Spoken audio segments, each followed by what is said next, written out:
It was a muggy Tuesday morning in August when David Miller, a newly appointed police chief, stepped out of his car in the heart of Maple Creek, a small city tucked away in the rolling hills of North Carolina. Dressed in a simple plaid shirt, worn jeans, and scuffed sneakers, he did look the part of a man who had spent 2 decades climbing the ranks in law enforcement. That was exactly his intention. David believed in seeing things for what they truly were, not through the polished lens of scheduled meetings or rehearsed welcomes.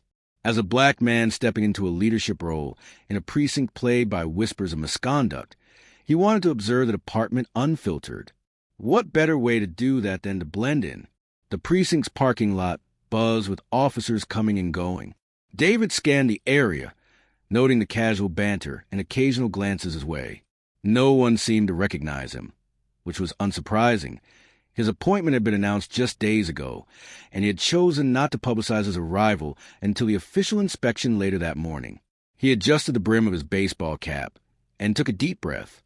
The weight of his mission, to root out the toxicity festering within the department, pressed heavy on his shoulders. He was no stranger to resistance, but he knew this job would test him in ways he hadn't yet imagined.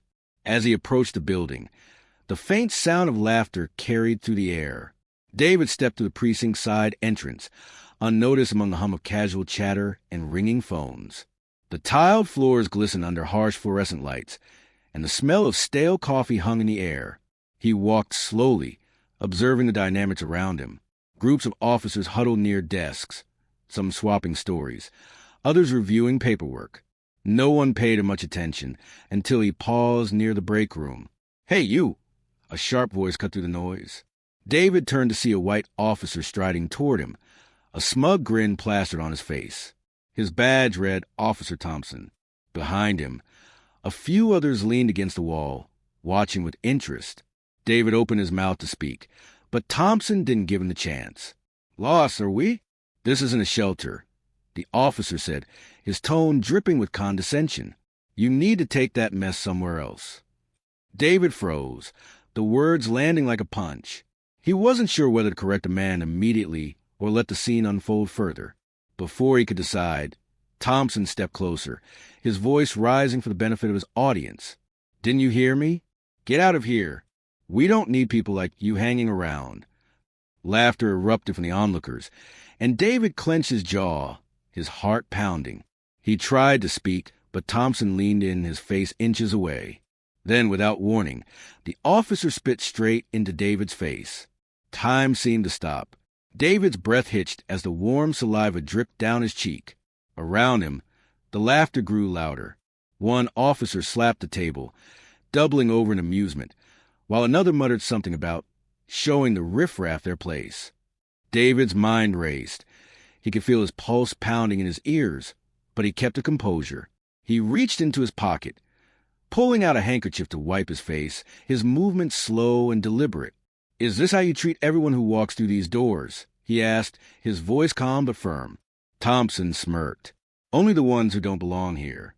The group burst into laughter again, but David said nothing. Instead, he turned and walked down the hallway, leaving the officers behind. As he headed toward the precinct's main office, an intercom crackled to life, calling all personnel to the briefing room. It was time. The revelation.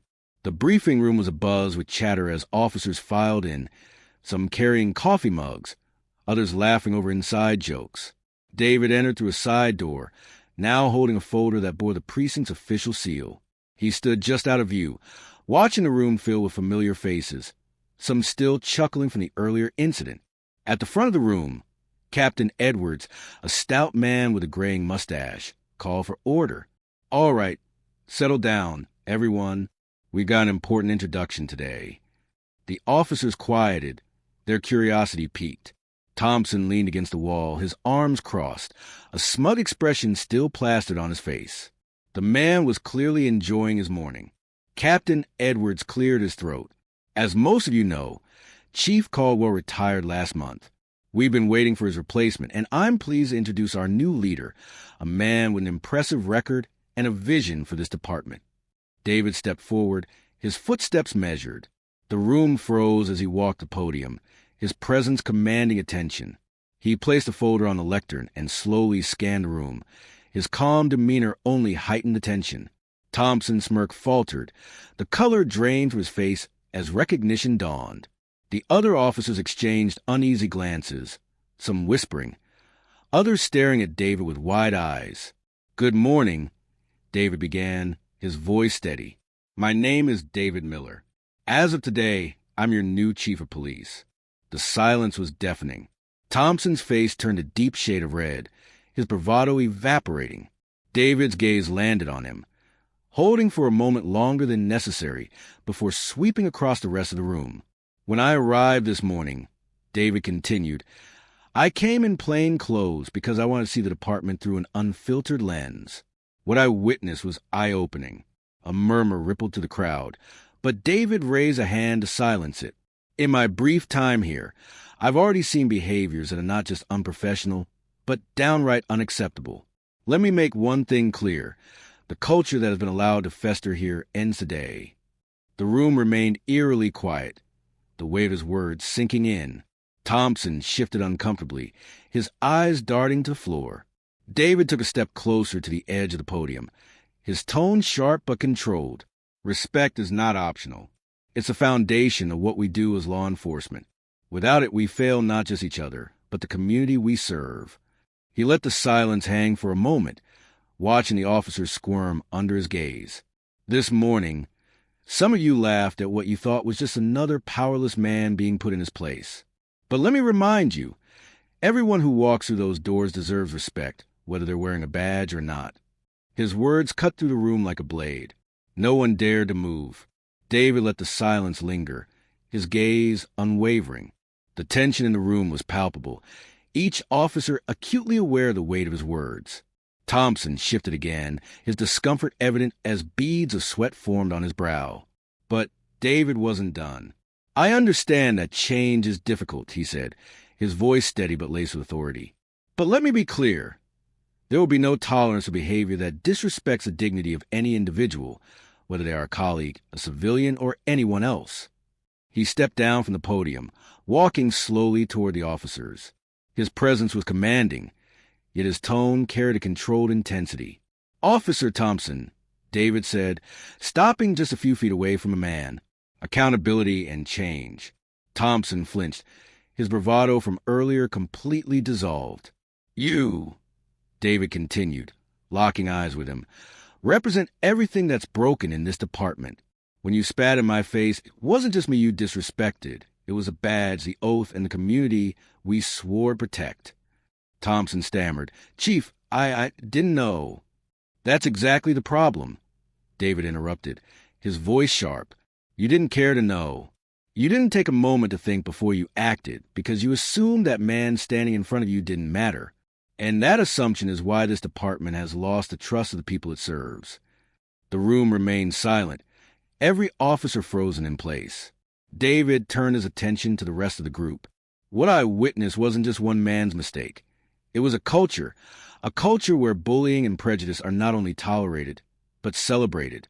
And that stops now." He stepped back toward the podium, his voice rising slightly. "I've spent my career fighting for justice, not just in the streets, but within the walls of departments like this one. Change isn't easy, and it won't happen overnight. But I promise you this, as long as I'm chief, this precinct will operate with integrity, respect, and accountability." David paused, letting his words sink in.